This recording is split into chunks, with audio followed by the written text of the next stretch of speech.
Let's discuss about the filter circuits. Filter circuits are used to minimize the ripple in the output of a rectifier.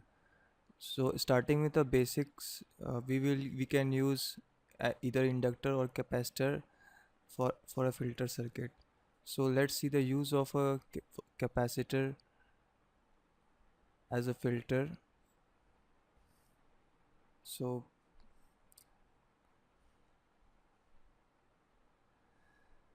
the circuit for a rectifier having a capacitor filter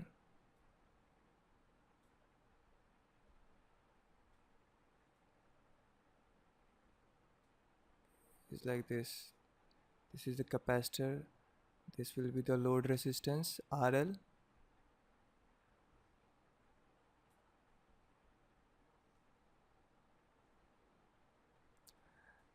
So the capacitive impedance is given by ZC is equals to 1 by 2 pi FC. So for AC, the output coming here will have AC and DC components. So for DC component, F will be 0 and ZC will be infinite. So no component will come. This will be replaced by an open circuit, and all the output will appear across load resistance RL. Whereas for AC, it will depend upon the magnitude of frequency and capacitance. So ZC should be very low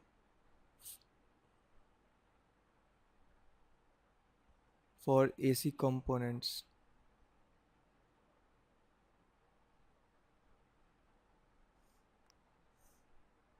To be bypassed by it.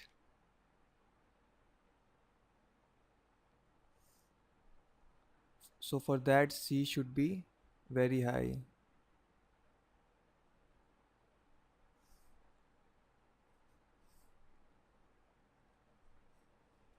If capacitance increases and or or frequency also increases, then ZC will decrease. Then AC component appearing across RL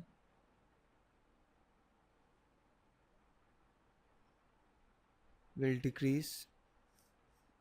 As a result, ripple will decrease and the ripple factor will also decrease. So from here we can see that ripple factor is directly proportional to 1 by capacitance into frequency of operation. Next, let's see the time constant tau given by RL into C. If tau is very high, if tau is very high, then AC, then variations will be very less.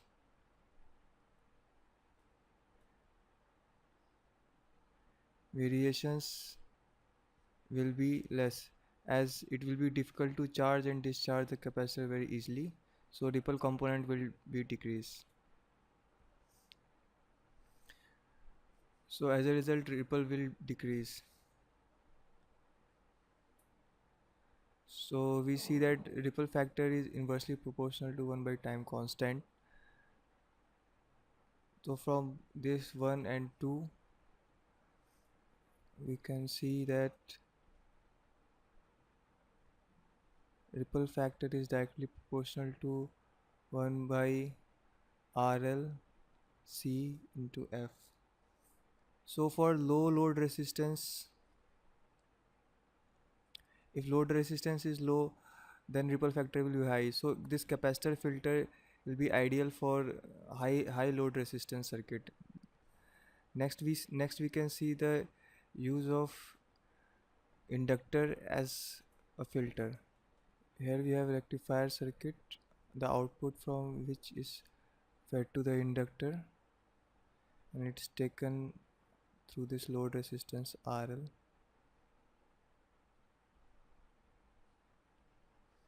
Value of is this L.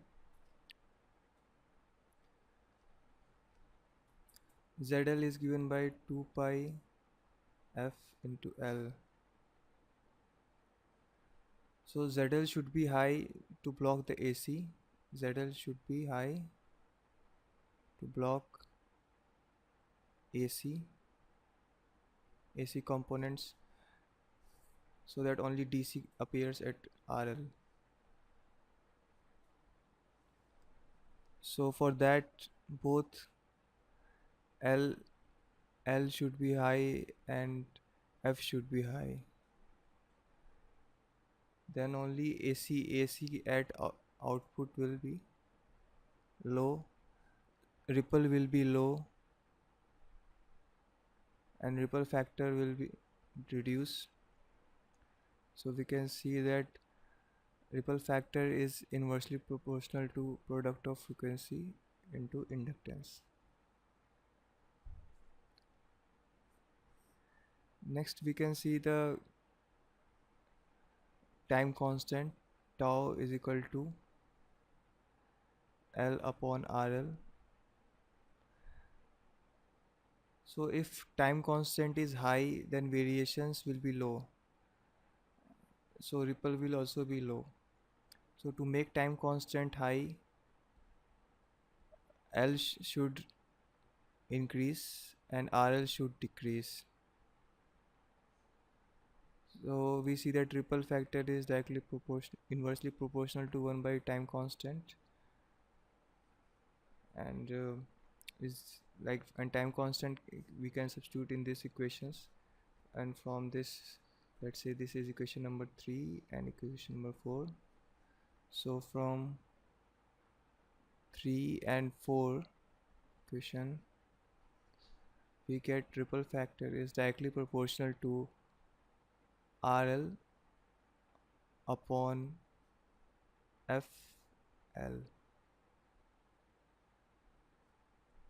So we see that here for low load resistance, inductance capacitance is required as RL. If RL will be low, then ripple factor will be low. So let's see a derivation of a half wave rectifier with a capacitor filter.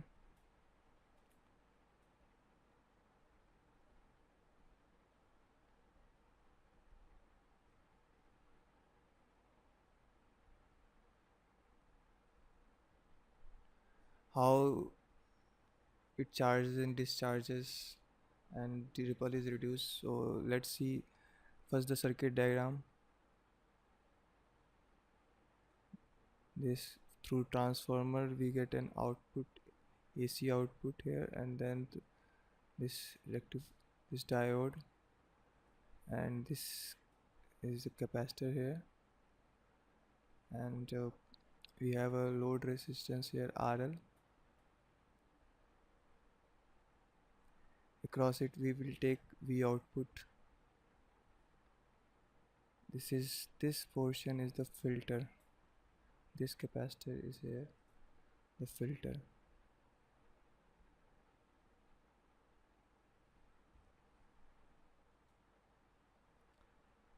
Say input comes Vm sine omega t.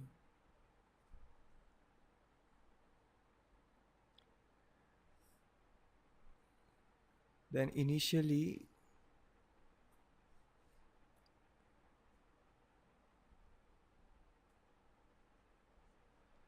voltage across capacitance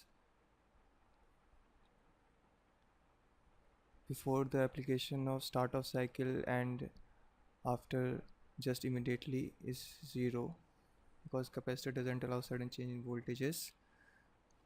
So capacitor acts as a short circuit initially,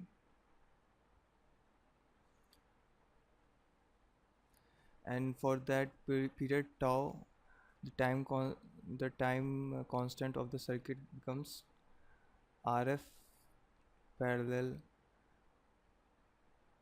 RL into C. Here RF is a forward resistance of this diode.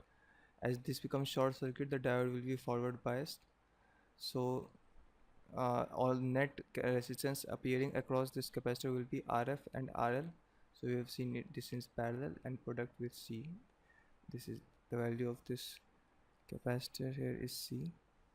Now tau should be such that this time constant is very less, as RF here is very small, so it can be approximately equal to RF into C. So we see immediately the capacitor will charge up to the voltage, input voltage. So at t is equal to t by 4, let me simultaneously draw the input.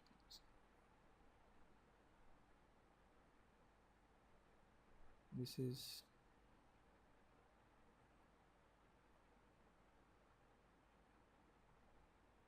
input signal Vi, here the peak is here Vm t, and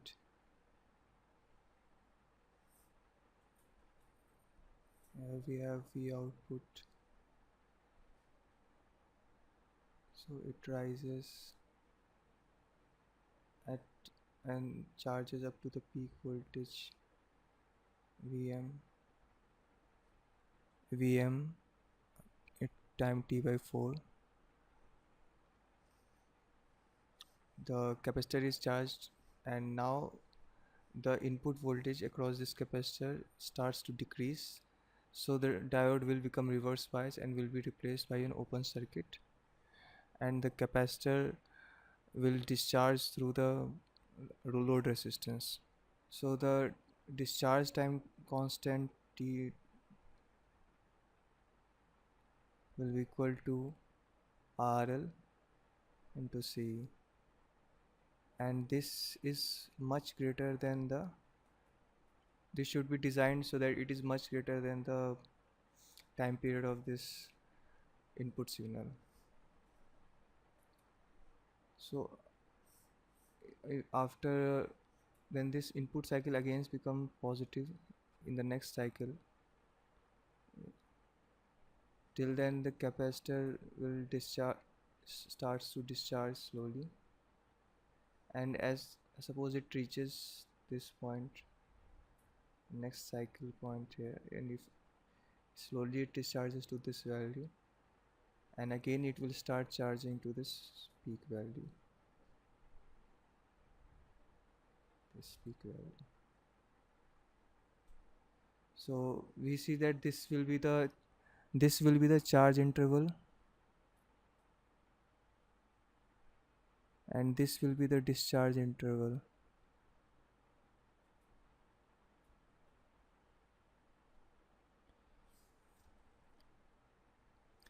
And similarly it goes on for the other cycles also. Again it will discharge, and again it will discharge, repeated.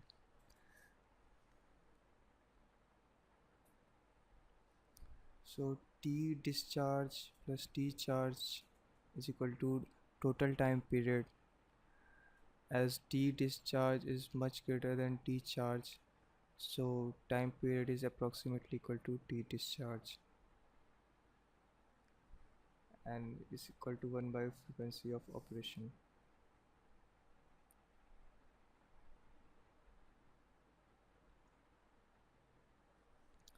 In ideal condition,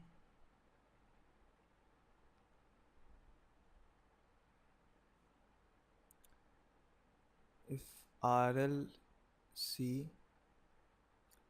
tends to infinite, then V output will become equal to Vm, and we will get a pure DC signal at the output, and ripple factor will be 0, form factor will be 1, and crest factor will be also 1. This circuit is sometimes also called as peak detector circuit.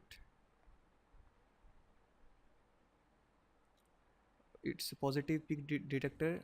So if diode is in this configuration, it's become positive peak detector, and if diode is in this condition, then it becomes a negative peak detector. So let's try to find out the approximate solution. for the ripple factor. Let me draw the curve, output curve first. Output curve will be like this. It starts from 0, charges up to peak value, and then discharge time is very less. Sorry, discharge time is very much, and again it will charge, again discharge slowly, then charge.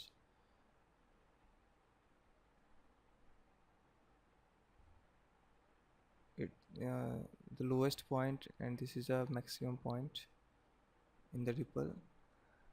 Here it is Vm, and let's call it Vmin. So the approximate DC value will be the average of these two values here, and let us write VDC. During discharge,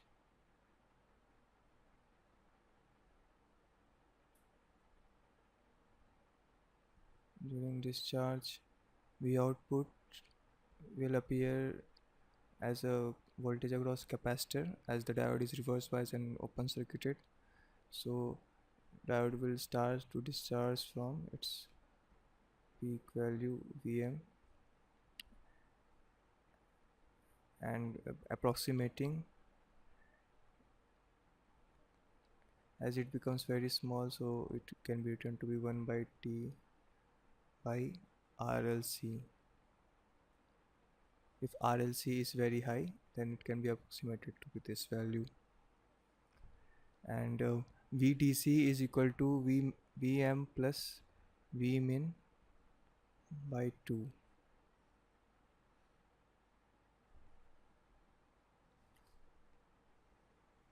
And suppose if I represent it to be a sinusoidal signal, the rectified signal, if it is VDC here, then sinusoidally to represent it, it will be the sinusoidal approximation. So here this is VDC, this is Vm, this is Vmin.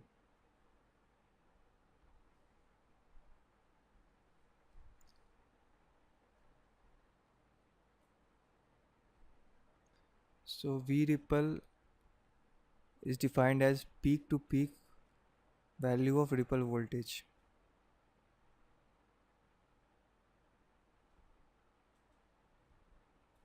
Peak to peak value of ripple voltage.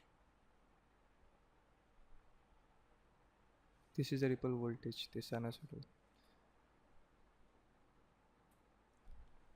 And VDC can be given to be VDC equal to Vm minus Vr by 2.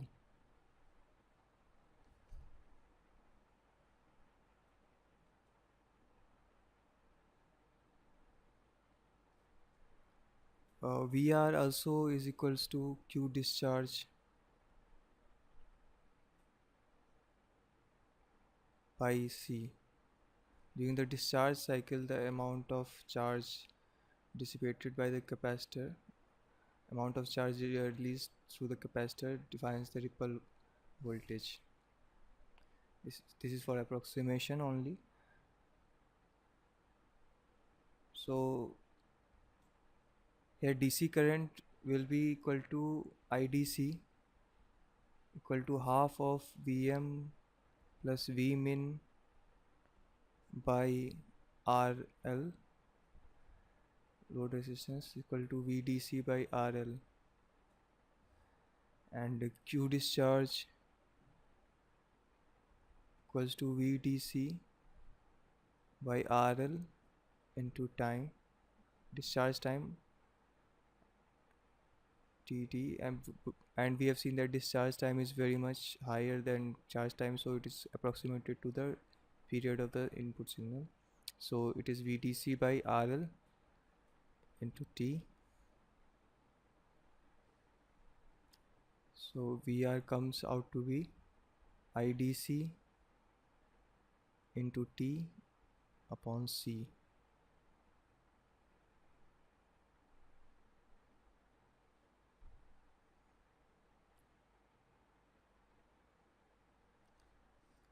Also, it is written as, if I replace T by equivalent frequency, so VR equals to IDC by FC.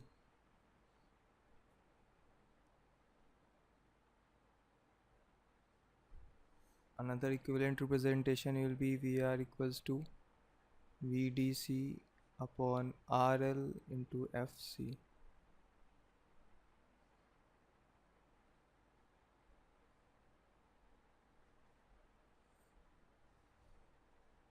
And putting this thing in this equation, VDC equation, we can get VDC is equal to VM minus IDC by 2FC.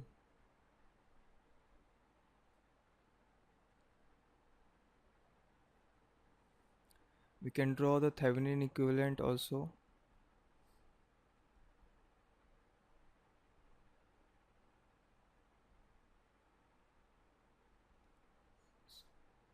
So first here we have a voltage, DC voltage source, equivalent Thevenin voltage VTH, that will be equal to VM.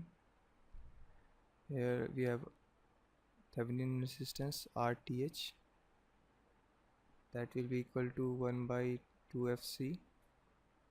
Here we have a load resistance RL.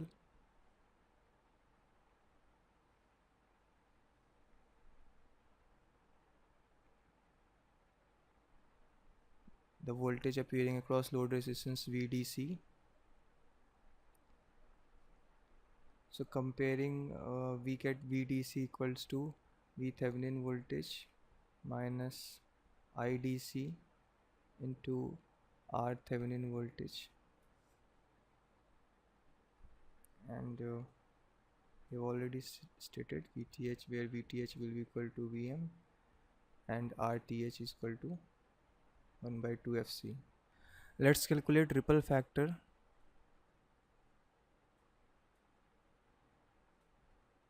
Ripple factor.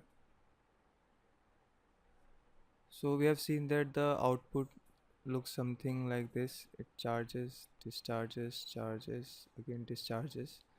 So taking the approximate sawtooth value of the output AC component of this output, we will have something like this.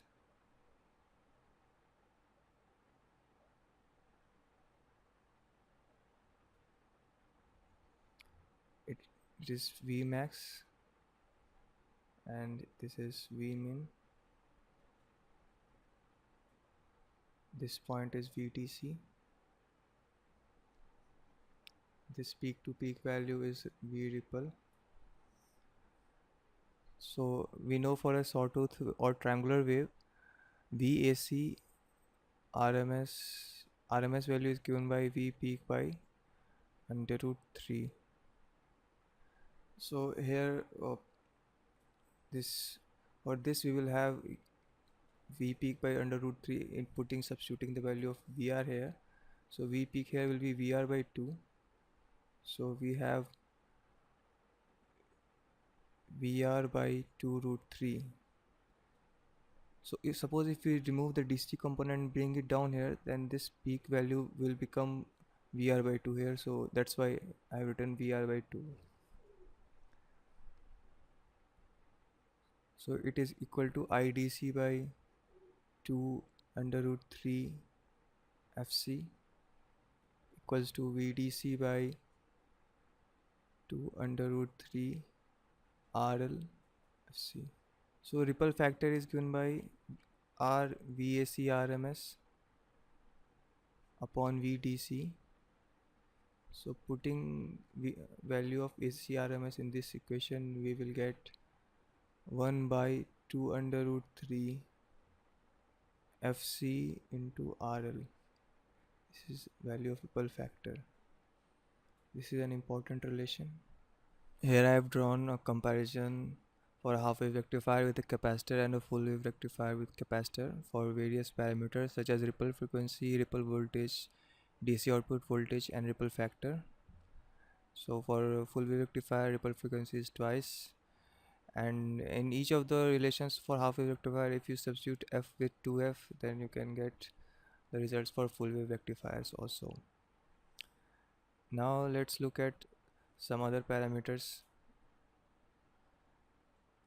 Peak inverse voltage PIV that appears in case of a half wave rectifier with a capacitor during the reverse bias interval.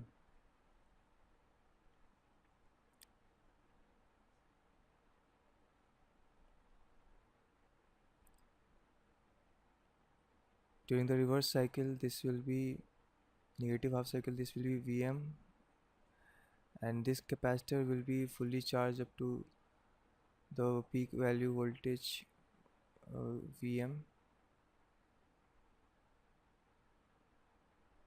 So it will be approximately equal to Vm, but for this case, let's take it ideally to be Vm.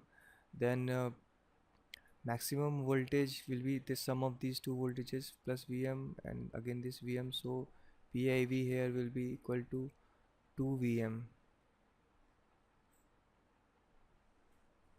For full wave rectifier, for for center tapped case, it will be 2 Vm, same as without capacitor filter, and for bridge rectifier it will be Vm, same as uh, rectifier without capacitor. Now let's look at another quantity called surge current.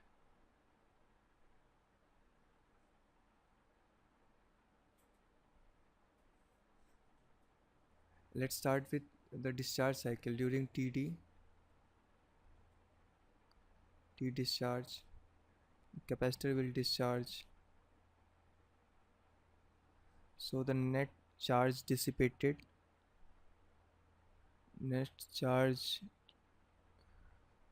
during the discharge cycle will be IDC into discharge interval TD,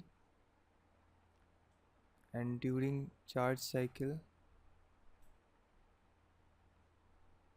diode will be on and C will charge. So the total charge during the charge interval will be ID into TC. This current ID is called the surge current. So according to law of conservation of charge,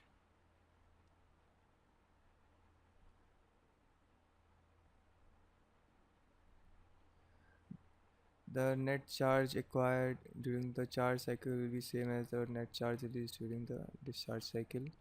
So ID into TC will be equal to IDC into TD.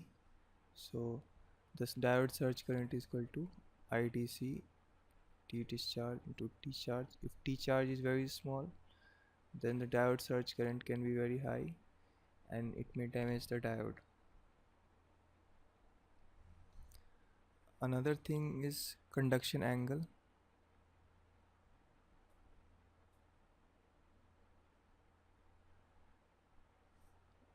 If I just draw this output here, this charges again discharges, charges again discharges. So this magnitude of this change is VR, and let's say conduction angle is given by phi for this interval, which is also equals to omega into T charge. Then Vm minus V ripple, Vm minus this should be covered, this should be given by Vm cos phi,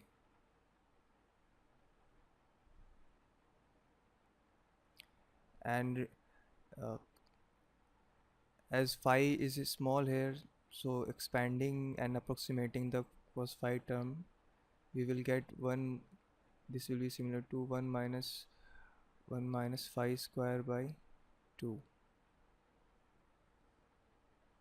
expansion of cosine cos x, so it is comes to further terms will be there, but as phi is very small, so it can be neglected to 0.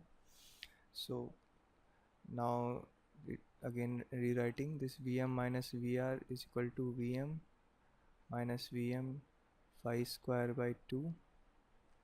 Vm cancel, this cancel, then we will have 2 Vr by Vm phi, this will equal to phi under root this value. Briefly look at some of the filters other than capacitor filters and some important relations about them. So first is inductor filter. Inductor filter, also called as choke filter.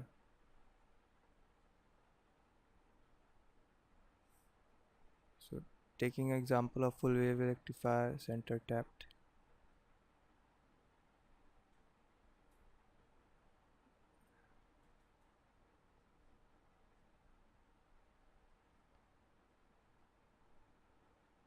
Here we connect our inductor L and a load resistor RL,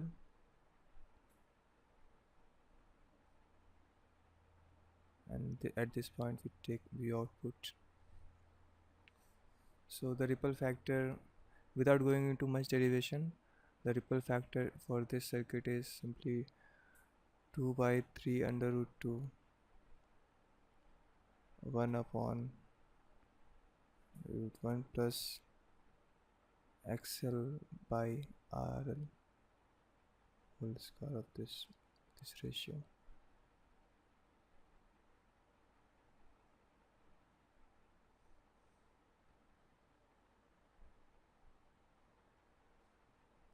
And if XL by RL is much greater than 1, that is for a large inductance, ripple factor will become equal to 1 by F into tau. Next is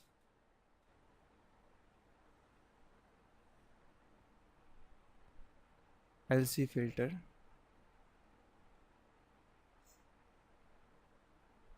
Same as previous, just capacitor is also there. So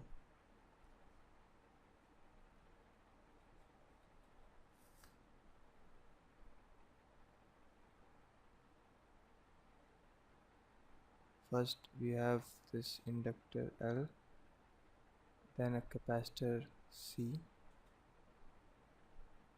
and then this resistance is RB. This is important resistance, we'll discuss about it, and this is the load resistance RL.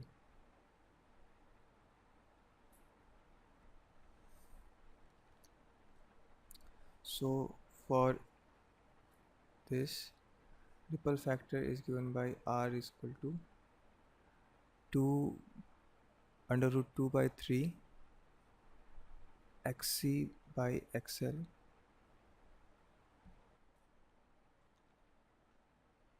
Same XC, where XC will be equal to 1 by omega C and XL will be equal to omega L for half wave rectifier, and XC will be 1 by 2 omega C, XL equal to 2 omega L for full wave rectifiers, and this relation. And ripple factor from here we see is equal to 1 by F square. So we see that it is as the frequency increases, the ripple factor reduces. R is very small. And next comes this bleeder resistance RB, why it is there. So if there is sudden change in current across this inductor, then di by dt will be large. As a result, the voltage generated across this V is equal to L di by dt, this will be very high. So it will result in a generation of back EMF, and this which can cause the diodes to reverse bias. This happens when RL is not there, without any load resistance. If we start the circuit, then this there is back EMF generated, and diode is reverse bias. So to avoid that, a bleeder resistance is connected. As a result, even if RL load resistance is approximately infinite open circuit case, then also the net resistance that appears across this inductor is RB,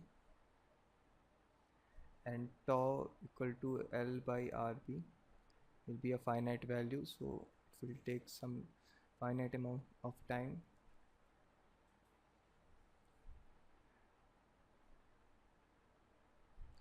And another use is that when the load is removed, and the circuit is closed, then this capacitor is discharged through this RB, so it also helps to dissipate the charge stored in this capacitor. That's why it is called bleeder resistor, as it bleeds off the charge stored in the capacitor filter. Next we have another type of filter. This is pi or CLC filter. Just similar to this previous center tap, this is a center tapped full wave rectifier, and the load of this is simply, here we have a inductor, this capacitor C1, and this will be capacitor C2,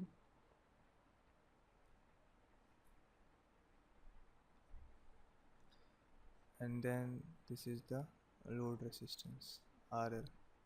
Here we have taken V output. So ripple factor for this filter is given by R is equal to under root 2 XC1 XC2 upon RL to XL. If C1 is equal to C2, then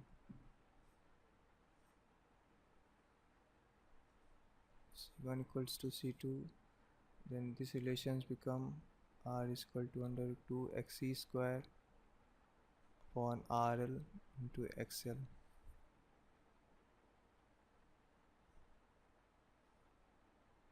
Here XC will be equal to 1 by omega C, and XL will be equal to 1 by omega L for half wave rectifier, and just double by 2, and it will become for full wave rectifier 2 omega for full wave rectifiers.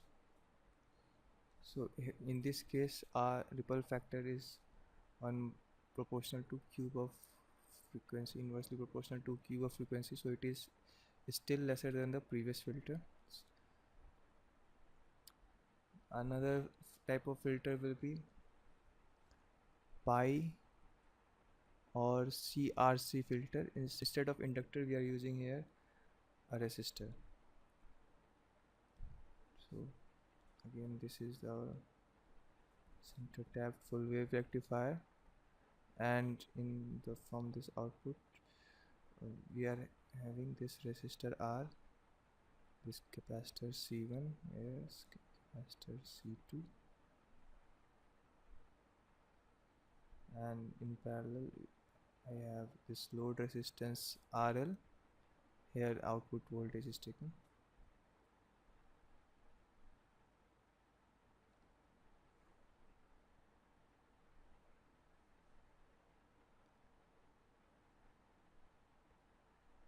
So ripple factor for this CRC filter is R equal to under root 2 XC1 XC2 upon RL into R.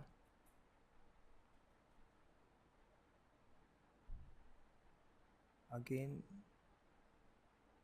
here in this case ripple factor is inversely proportional to square of frequency. So ripple factor is very small here.